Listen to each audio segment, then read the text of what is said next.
to kotudore kod weche go mag dongruok kod chudo mag osara kod yo ma kaunti nyalo tiyo godo eno ne giting'o malo choko mag usuru mar nikech kwang'iyo kanyo kauntis mopogore opogore omenda mane gigeto choko omenda mane gichoko gikone tin ahinya. Erokamano Joyce. Kaunti na Migori aneno ka namba 17 ripodno.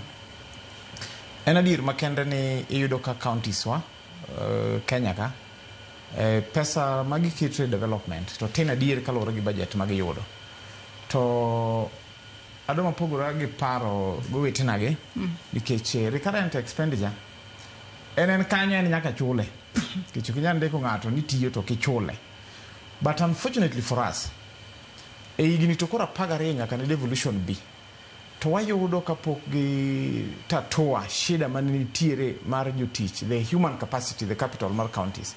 Nikech sama ne devolution chakore, county governments no inherit mokwongo jotich mane wuok e sirikal ma malo machon mane nyaka gi accommodate kokwongo kore ka gimedo mage. Koro kisungu moro wacho ni monkey see monkey do. Kako ng'ero te nene kako time. En mana gima nakoni sirikal ma malo kacha. Ka sirikal ma malo kae molil kako lil, you expect ni kata mar kor gwenge bedhi malil kamano nikech en sirikal matin. Koro en go kopo mana mamalo cha. Adier makende ni mwandu kata omenda madhi county governments to koromo. Nikech katiba wacho ni it should be a minimum of 15%. To bedo gi tabia marach Kenya ka ni katiba to wan go maber ndi chike wan go maber ndi. In fact Africa ka ok apantie piny malowa gi chike. Ka en na chik muket vipengele mopogore kaka idili gi wach ka wach jo Kenya manego, but ok waluwe. Devolve units, devolve functions mano wuok e sirikal mamalo kore miyo sirikal mar kor gwenge tadiera gin gik monego bed ni gero piny mana kineno gige health, kineno weche mag ndara, county government roads, kineno weche mag trade, kineno weche mag lungonango environment and resources nikech mwandu ka unto ne piny magi gik magero ga piny to ne gibiro devolve. To king'iyo sirikal mamalo podo mako gigi ng'enygi kendo tamalo maduong' kata pes madongo gin gimako ka makata budget madhi counties sirikal mamalo hakikisha mana ni 15 ja okal budget katiba to wacho ni minimum 15 mar pesa Kenya mitimo go budget nego bedi counties tinde nego bedi no even more kechuket mana be minimum of 15%.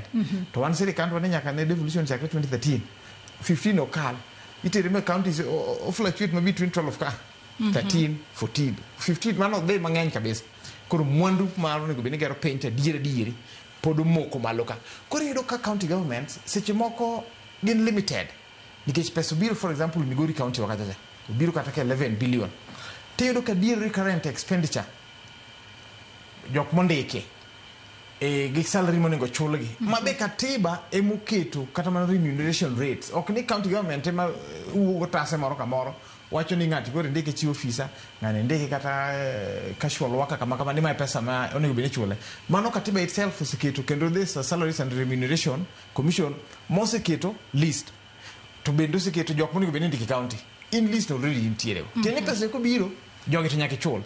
Koro iyudo ka pesa magidongo magidwaro timo go dongruok pesa jo biro 11 billion tibiro iyudo kata ka 60% already osedhi chulo jogi to ok ni jogi ni obedo office ni katiba kuyiene gibedo katiba yienegi nikech gin offices ma constitutionally recognized kendo county be nyalo mana run ka human capital obedo.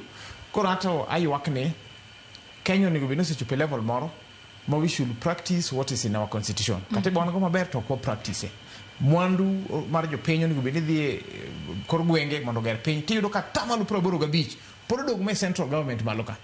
Mano mi ineno kata kan seche moko aneno ka migosi Raila Amolo Odinga aneno ka nyoro ka koro ywak ni onego bed ni pes mang'eny dhi kata mana county for development.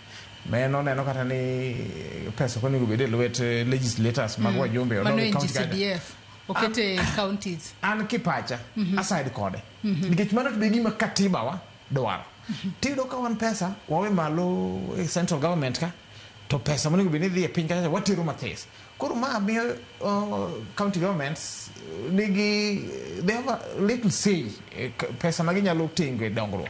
Koro sirikal mamalo nyaka release pesa dongruok odhi atamalo ni nowacho ni en minimum of 15%, ok ni 15 ne manego beno dhi tiene nyalo bedo 15 kadhi malo. Sirikal mamalo no ng'iyene niya kawuono nyocha ne county government sani neno kata ka jila umuga county government yango mitinde barabara ok bed maintained ahinya.